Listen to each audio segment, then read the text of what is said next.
Good morning, friends. Thanks for joining this morning. This is Journey Home Meditation, and you're a part of the morning sit. We're going to have a brief sit this morning, getting right inning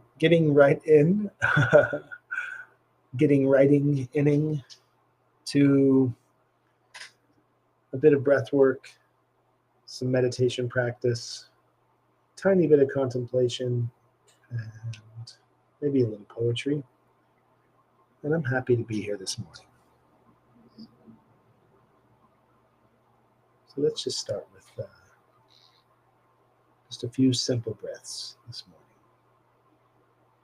Let the sound of the bell bring you into your practice.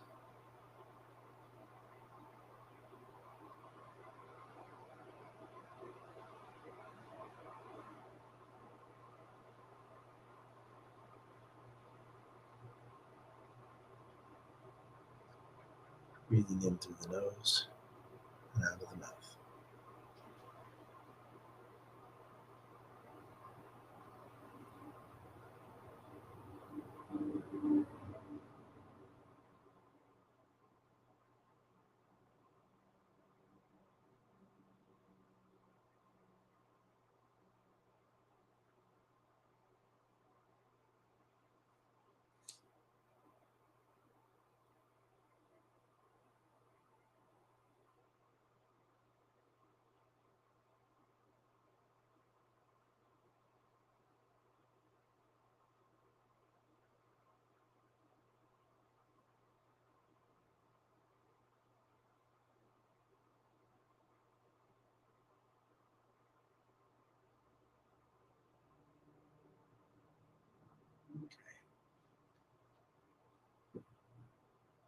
Beginning with just a few breaths and the sound of the bell is an excellent way to kind of reset our central nervous system.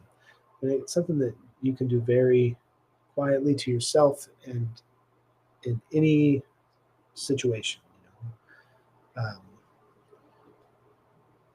When someone asks a question of you, I find that if I have the wherewithal not to jump right in with what I think I know, oh, I know that one. Oh, I know the answer to that. I get very excited to participate in conversations, and I get very excited to hear other people's knowledge and share my knowledge, and like just get into this thing where we're just really digging through all of these ideas. Even now, thinking about it, I get excited.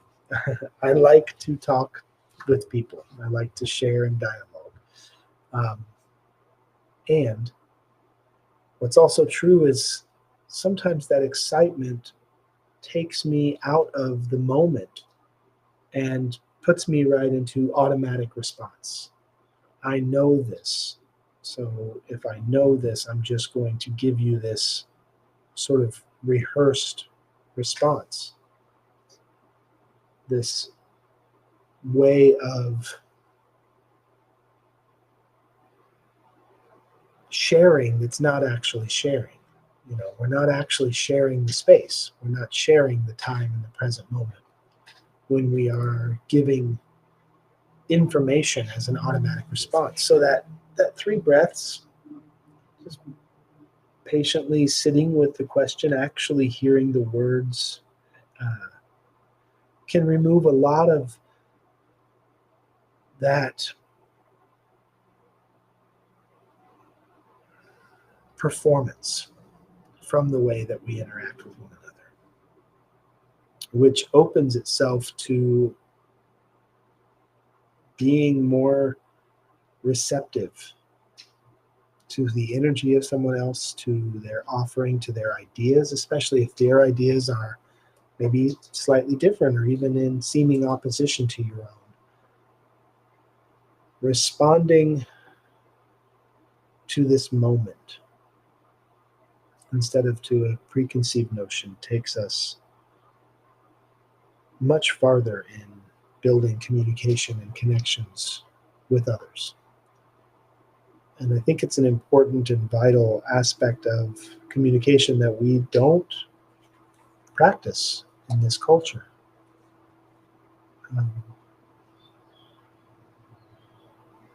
And we can practice it in this culture. We can create this culture. We are creating this culture right now in this moment. So without harping on that one too long, I do think that maybe a little bit more importance could be placed on the comfortable silent space, and maybe even the uncomfortable silent space. What is in the discomfort that is here for me? What level of this discomfort that I might feel in a social situation is actually something that's really asking to be heard or listened to or tended to inside of myself? Oftentimes we can diffuse our discomfort by talking more, talking louder, talking about superficialities. I think that this is, a lot of the reason that we tend to use pre-built language. Hi, how are you? I'm well. How are you? Good. Good to see you. Good to see you. Glad you're here. Glad you're here. And we do all of this as this way to diffuse our discomfort. The discomfort of not knowing what we're bringing in energetically into the communication, first and foremost, and not necessarily being prepared then to accept or receive what the other person might be bringing in. Not knowing where I am coming from, where I'm coming, not knowing what's happening inside of me, what is generating emotions, and what emotions are generating feelings, and what feelings are generating beliefs, and all of these different things that are happening inside of me at any given moment. Being dissociated from that, not being aware of that, actually makes it quite difficult to receive in any relationship, any communication. Because we are so filled up. I remember as a kid, when I would just be a ball of energy, just unloading, just dumping on my mom. She'd be coming in from a hard day of work, and just, she had her own life going on, and her own concerns and her worries and her fears and her anxieties and all these things. And she'd come in and I would unload all of this stuff. And she would go, I have had it up to here. And for those not on the video, you know what I'm saying. You can envision it without seeing it. I've had it up to here today. I am just filled to the brim. I can't take any more. And I know that feeling. And I know also, because of the practice and the work that I've done, I know what that means for me when I'm having that feeling.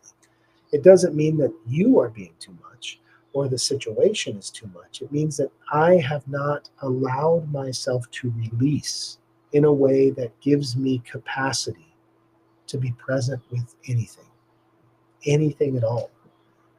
I could have it up to here with nobody saying anything. Just what I carry and what I hold on to in my mind, in my thoughts, in my beliefs, in my body, in my emotions. What I am not releasing takes up space. And everything that I release creates space. And to be spacious is to be accommodating. To be spacious is to be receptive. Now I have space to receive.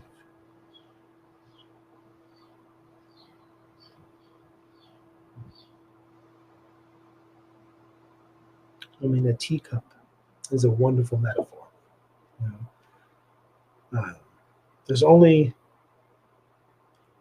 one thing I can do with a full teacup. It's spill or drink it. If it's filled with old tea, I can't put new tea into it. And I know that seems really trite. Of course, that's the thing. But really, think about it. I once saw a thing that was explaining how if I'm carrying a cup of coffee and you bump into me and I spill coffee all over the place, it's not your fault that I spilled coffee. It's It, it, it's the coffee is what is spilled because coffee is what I'm carrying. And I know I always thought it was kind of there's something missing in this allegory here. This metaphor is a bit lacking, but the point that it gets to is that what we spill out into the world when we bump up against it is what we're carrying. The reason I spilled my coffee is because I was carrying coffee. The reason I spilled my tea is because I was carrying tea. The reason I spilled my anxiety is because I was carrying anxiety. The reason I spilled my anger is because I'm carrying anger. The reason I spilled my frustration, my impatience, my resentments, I spilled that because that's what I'm carrying. And you bumped into me and I spilled it because I'm filled up. But the interesting thing here is when it's love or compassion that we're filled up with, somehow these are things that make us larger. Larger not in a way that we take up space, but that we create space. Love makes us spacious. Compassion makes us spacious. And when we get bumped into and we spill love, well, that's okay. Inevitably, it's okay that we spill anxiety. It's okay that we spill resentment. Because sometimes for myself, I don't even know that I'm carrying it until I spill it all over the place. Like I am completely unaware that all of these feelings that I'm holding in my body are feelings of fear and feelings of anxiety, feelings of resentment and feelings of low self-worth or impotence in the face of something so vast that I have decided to dissociate from my body instead of be in it and be with it because I was overwhelmed. It's too big. Right? It's too big. You can't drink the ocean. It's too big. Um, and I think that if I know that if I have this really keen ability to dissociate everything from the neck down, I'm sure that there are other people that I am in relationship with who do this as well. Maybe you do this. Maybe you dissociate from the feelings of your body. I know for me, I have had an eating disorder for most of my life. And that eating disorder is 100% that I dissociate from my body because I learned from a young age not to feel, don't be in pain, don't share your pain. Nobody wants to know about your pain because your pain makes me feel bad. When you're sad, I'm sad. Or your pain makes me angry because it's weakness. So I attack you for your pain. So you learn at a young age not to express pain, and that means you have to somehow turn it off. Well, the Buddha teaches that our bodies are of the nature to age, our bodies are of the nature to get sick, our bodies are of the nature to die, which means that our bodies are of the nature to feel pain.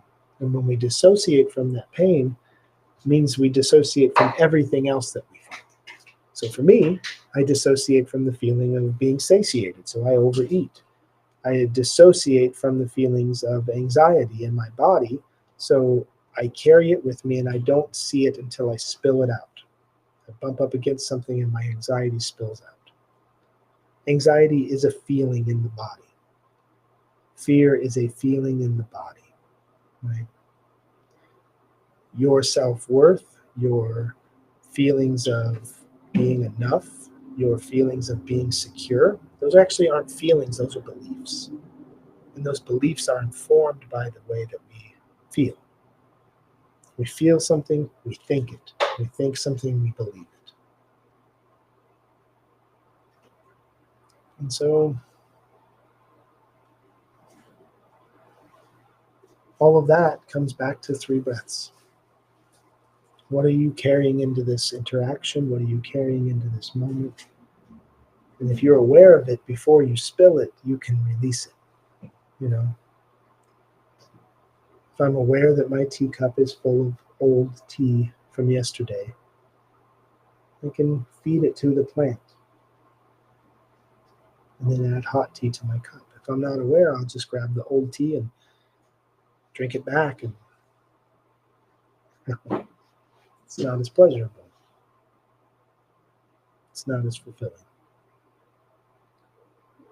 So I'm going to have to get going here. I'm just having a little bit of a later start this morning. A lot of other things are happening in front of me, so we're moving with the flow of the day. But let's just take a few moments, bring back the bell. And let's have a few moments of what it would be to breathe into our bodies with full awareness of what's happening inside.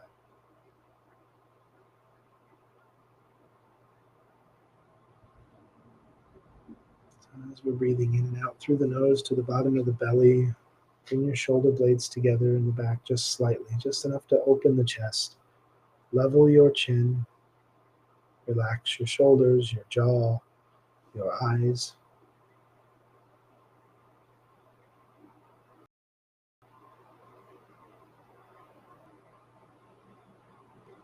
And begin to have awareness of how the body feels. Have awareness of the self.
Sometimes I think there is a bit of misconception surrounding intention of a meditation practice. I used to have a lot of students that would come in to the in-person classes that I would teach in the city, and I would say, "Oh my gosh, I'm so glad I'm here. I really need this escape right now. Oh, I just need a break from my life. I just need a break. I'm so glad to be here." And I understand. I understand where the urge to find solace, right? To find respite can lead you into these meditation practices, because the world that we've created and that we've made to is just full stimulation all day long. Physical stimulation, emotional stimulation, mental stimulation. Our emotional body is exhausted at any moment. It takes so much to participate in all of the things in our day, in most of our lives. And they would come and they would, with the assumption that what we were about to do was take a vacation from their life, to take that vacation and get away from all of that noise. And yes, that's not completely untrue. And learning how to bring the noise level down in our world is definitely a valuable skill. But getting away from yourself is actually what we're doing all day long. This is why we are so exhausted. We are so exhausted not because we have given so much of ourselves. We are exhausted because we have stepped outside of ourselves so much, ignoring our own needs, ignoring the messages coming from our own body, ignoring our own desires. All of these things we do to uphold uh, a good human suit, right? We have to straighten our human suit so that others can see us and we are presenting in a way that puts forward this togetherness with ourselves. But what we present and how we are present are two different things. It's amazing it's the same word. And we are exhausted because it's hard to straddle that liminal space where we have one foot in the room and one foot out of the room at any moment. It's through compartmentalizing that we become so worn out. But when we can begin to utilize the practices that we have on the mat, on the pillow, in the chair, in the meditation room, when we can begin to utilize that practice of fully being present from the center out, we can bring this into our lives and we can incorporate our presence with every interaction. And that level of presence does not deplete you. You don't need a vacation from your day. It's actually the thing that fuels our ability to be present. So a lot of people see the work that we do at Journey Home and they say to me, I'm worried about you. You do too much. You're always doing all of these things for everybody else. And I think, what about anything that I do makes you think I'm doing it for someone else? This is 100% with one another. We are here with one another. And the days that I'm not, yes, I'm exhausted. And that's up to me to go, wait a second. What am I carrying that's too heavy? Let it go. Because there's no burden in the present moment. So I breathe, and I go back to basics. And I'm revitalized. So thanks so much for being here with me this morning, with one another.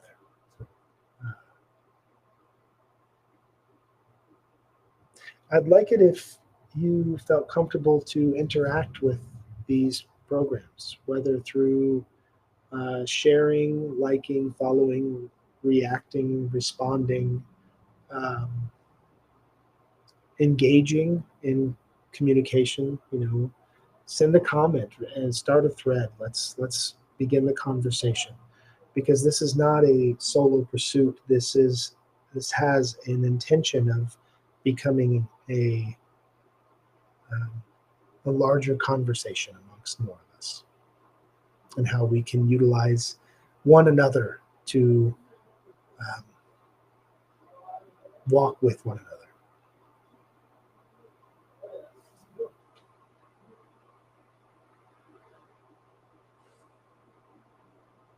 Find us on Substack if you haven't already. Journey Home Meditation. We've got about 12 days left of presence on Facebook in any way. Facebook and Instagram will be going by the wayside for me at the end of this month. So find me on Substack, find us on YouTube, share this with your friends, subscribe on Substack, it's free. Start your own Substack, we can communicate through there. Let's slow down, take breaths, and be together. Adios.